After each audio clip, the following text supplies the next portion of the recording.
à 30 ans avec ma copine, alors qu'on vivait dans ce bel appartement à deux et qu'on avait une très belle vie, et ben on a décidé de faire une colocation avec un autre couple d'amis et leur chien, Oudon, qui est juste ici. Tu dis bonjour Oudon? Coucou. Voilà. Bon, Oudon, elle est très timide. Donc ouais, on a décidé de commencer une colocation à 30 ans. Jonah, réunion de coloc. Allez, viens, ne sois pas timide. Oh non, Oudon. Descends. Ah, voilà. Qu'est-ce qu'il y a, c'est pas la famille, Oudon?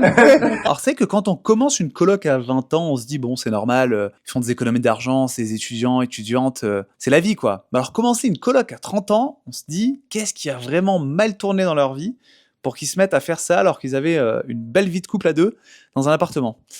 En fait il y a rien du tout qui a mal tourné. C'est un choix qui est plutôt cool et c'est même, je pense, un trajet positif dans notre vie.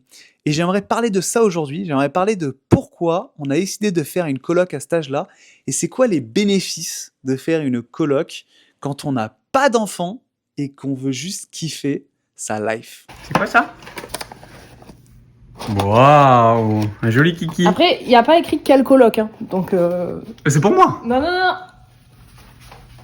Bon, c'est vrai que quand j'étais étudiant et que j'imaginais ma vie 10 ans plus tard, je l'imaginais pas forcément à me dire que j'allais écrire mon prénom sur des pots de yaourt dans le frigo. C'est vrai. En fait, quand j'étais plus jeune, j'imaginais que j'aurais de plus en plus d'argent en grandissant, que je serais peut-être PDG d'une grande compagnie. Je sais pas moi, peut-être que j'aurais une maison, une femme et que même peut-être j'aurais des enfants, je sais pas. En fait, je pense pas vraiment que j'avais imaginé ça quand j'étais étudiant. Mais j'avais en tout cas pas imaginé que j'allais commencer une colocation. En fait, c'est comme si, en grandissant, j'avais découvert de nouvelles choses que j'ai appris sur moi-même. Et une des choses les plus importantes que j'ai appris sur moi-même, c'est que je pense que je veux pas d'enfant. Ouais, peut-être que je changerai d'avis, là, hein, j'ai 30 ans, ma copine a aussi 30 ans, on veut tous les deux, on veut pas d'enfant.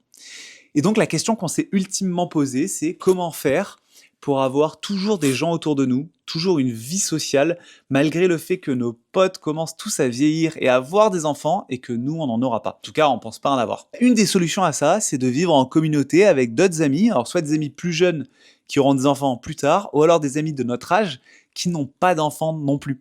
En fait, on s'est dit que ça serait important, avec le temps et vu nos personnalités, de construire une communauté de gens qui vont grandir avec nous et pourquoi pas vivre avec ces gens pour kiffer un max. Bon là, cette colocation, c'est pour les 5 prochains mois, mais le challenge que j'ai, c'est comment faire dans la vie future pour avoir un style de vie colocation / vivre dans une grande maison avec mes amis en co-living. Je sais pas comment on va faire, mais en tout cas, c'est un des problèmes que j'aimerais résoudre dans les prochaines années. Tu vas manger pour toute la coloc? Non, juste pour moi. Hein? T'as pété toute la nuit, c'est inadmissible. Mais qu'est-ce qu'il y a? Mais qu'est-ce qu'il faut avec un slibard sur la tête? J'ai décidé que j'étais le roi de la coloc ce matin, je me suis réveillé avec la musique de Game of Thrones. Allez, coupez. On a un peu grandi avec le fait qu'un foyer, c'est un noyau atomique familial avec 2 parents et des enfants qui vivent ensemble. Le truc, ce que j'ai remarqué durant ces dernières années, c'est que les gens, ils travaillent, ils font du sport et ensuite ils rentrent chez eux et c'est tout, c'est la fin de leur journée, c'est la fin de leur vie. Ils sont juste avec leur famille et on demande à notre conjoint ou notre conjointe de tout faire. On nous demande à notre conjointe, en tout cas dans mon cas, à ma conjointe, d'être un top partenaire sexuellement, de me faire rire et de m'amuser le soir pour avoir ma vie sociale, d'être aussi un bon parent quand on a des enfants. Enfin bref, on a beaucoup de casquettes à avoir quand on est dans un couple pour plaire à son conjoint ou à sa conjointe. Et le truc, c'est que moi, je veux une vie un peu plus remplie que ça, hein. Moi, je veux pas demander à ma copine qu'elle fasse tout pour moi. J'aime bien aussi avoir une vie sociale et retrouver du plaisir et de la valeur dans d'autres personnes qui tournent autour de moi. Et c'est pour ça que je trouve ça important de vivre proche de mes amis, en co-living ou alors en maison. Là, cette colocation, elle va durer que 5 mois et en vrai, je pense que c'est un peu petit comme appartement pour vivre à 4. Mais j'aimerais bien dans le futur qu'on soit vraiment à vivre, je sais pas moi, j'imagine une grande maison, alors plusieurs maisons les unes à côté des autres avec un immense jardin et on vit tous ensemble avec les potes pour avoir une super vie sociale sans enfants. T'as entendu le bruit de mon pipi? Oui, pour la première fois. J'ai adoré le bruit du pipi du roi de la coloc. Est-ce que t'aimes bien la coloc? J'adore. Et qu'est-ce que t'aimes bien, qu'est-ce que t'aimes pas? J'aime bien tout. Qu'est-ce que j'aime pas? La salle de bain. Mais maintenant on fait pipi Puis ensemble. c'est juste de faire attention le matin, de pas vous réveiller parce qu'on n'a pas le même rythme, mais ça reste pas être contrainte de ouf. Voilà, on sent qu'il y a 2 salles, 2 ambiances. Shona, il vit son pire cauchemar. T'adores? Oh bah non, j'adore pas. Mais c'est le Il y a un autre truc aussi que j'ai remarqué, c'est que l'entraide, je sais pas si ça se perd, mais c'est plus difficile à avoir. Genre, t'es pote avec tes voisins, tu connais tes voisins? Genre les gens qui vivent à côté de toi toute l'année? Bah pas vraiment. Et en fait, l'entraide, c'est trop bien. Quand t'as besoin d'aider un ami ou une amie pour, je sais pas moi, il manque des œufs pour l'omelette, bah tu peux apporter des œufs. Quand toi, t'as besoin d'un truc, bah les amis viennent t'aider pour cette chose-là.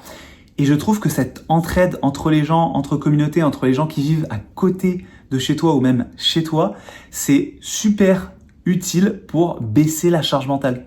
Parce que tu sais que tu auras toujours quelqu'un pour t'aider si jamais tu as un problème et tu sais que tu seras aussi toujours là pour aider si jamais les autres ont un problème. Et baisser la charge mentale, c'est un peu la priorité de mon année 2026 si jamais vous avez suivi les autres de mes vidéos et que vous voyez que ma santé mentale, pas ouf quoi. Pas ouf du tout. Jonah, il est en charge des cafés le matin. Ce matin, t'as pris ton café ou pas? Non, pas encore. Je vais le faire pour tout le monde. T'es tellement gentil, Jonah. Ouais, je suis un amour. Mais moi, je bois pas de café. Non. Jonah, il voulait pas être en coloc et je pense qu'il voudra plus jamais être en coloc. Mais ça va, ça se passe bien. Toujours pas. Ça se passe bien ou pas quand même? Je le subis. Ouais, ça va, ça se passe bien en vrai. Point fort, je paye moins cher. Point faible, j'ai pas de moment de répit où je peux être seul. C'est que ça fait petit quoi. Ça, c'est son espace seul. J'avoue que c'est chaud. Ah, le café, voilà. Et il en reste pas beaucoup dedans. Ah, il faudra pour Hugo chercher le lait. Finalement, je sais pas si cette coloc va encore fonctionner. Je sais pas si dans 6 mois, je serai encore heureux avec cette façon de faire. Mais en tout cas, ce que je suis sûr, c'est que j'avais pas envie que mon avenir se résume en 2 options. Soit fonder une famille, soit se suffire à soi-même. Vous savez, cette phrase qu'on entend souvent, si tu veux pas fonder une famille, tu sais, tu peux toujours te suffire à toi-même. Mais en fait, non, peut-être qu'il y a une option entre les deux. Une option où tes amis ne sont pas juste la 5e roue du carrosse, où tes amis ne sont juste pas la 10e priorité dans ton agenda, des gens que tu vois quand tu as un peu de temps avec toutes tes priorités familiales et les trucs que tu as à faire chez toi.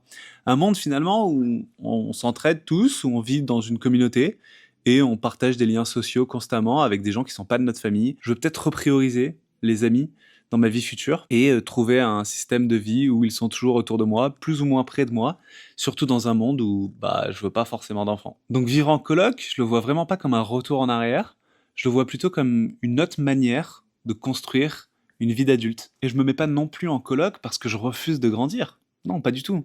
C'est juste que je refuse que grandir veuille aussi être le synonyme de s'isoler. Et je vais vous laisser à la fin de cette vidéo avec Emma et moi qui faisions la cuisine un peu plus tôt ce soir et où on a fait que discuter parce que ce qui est cool aussi quand on est en coloc, c'est qu'on fait la cuisine à plusieurs et ça facilite toutes les tâches ménagères en fait.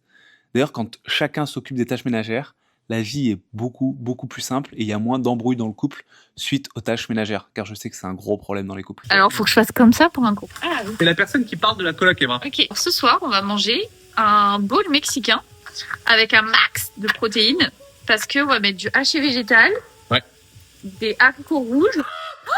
L'opération. Tu t'es coupé? C'est bon, ça va. Moi, j'ai... C'est une drama queen. Pas de goutte de rien. sang. J'ai touché, regardez. Je suis rouge. J'ai cru que tu t'étais tranché le dos, tu peux trop peur.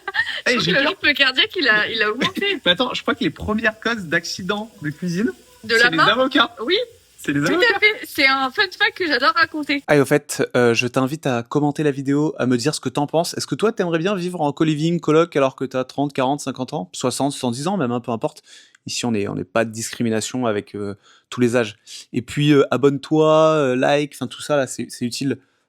Surtout pour des petites chaînes comme la mienne, vous savez, on est des producteurs locaux ici. Donc il faut les soutenir, les producteurs locaux. Je t'embrasse. Attends, je prends mes battements cardiaques. Alors, il y a 15 minutes, j'étais à 63 BPM. À 160. Voilà. Tu m'as fait monter à 90. Putain, ça a été super Regardez. rapide. Mais non, mais c'est dangereux un avocat. Oui. Tu peux te faire avocat. C'est voilà. Vocaliser la main. Tu peux te faire avocaliser. Bref, je disais un max de prot parce qu'on va mettre haricots rouges, Ah ouais. haché végétal. Et on mettra un peu au lieu de mettre de la crème sûre, on fera un truc avec du yaourt protéiné. Avec du yaourt protéiné. Ouais. C'est quoi le nom de ce plat? Elle t'a dit plat mexicain. Tiens, pour Un mettre. genre de bowl mexicain, on met des poivrons, des Compost. tomates. Oui, le compost c'est important. En France, personne fait le compost, non? Non. Ou peu de gens, peut-être à la campagne. Et c'est vrai que la cuisine, quand on est à 4, c'est plus simple. Ah oui, et puis c'est plus sympa. Je trouve que c'est comme les activités manuelles, ça fait parler. Ça fait parler. Ouais. Ça fait parler les parlettes comme toi. C'est plein de sujets. Avec Jonah, quand on fait à manger, c'est très rare. Hein. Qu'est-ce qu'on C'est le pour silence. ou contre les lieux dédiés seulement aux femmes, genre les salles de sport pour femmes, les Bah, lieux pour, ouais. Ouais, moi aussi pour.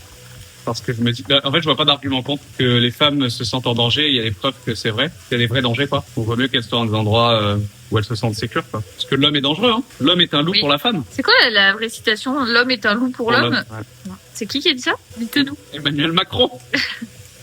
Lui, c'est Je le sais loup pas, des l'homme est Français. un loup pour l'homme. Jonas, c'est qui a dit l'homme est un loup pour l'homme? Général de Gaulle. Bien sûr, oui. Mon cul.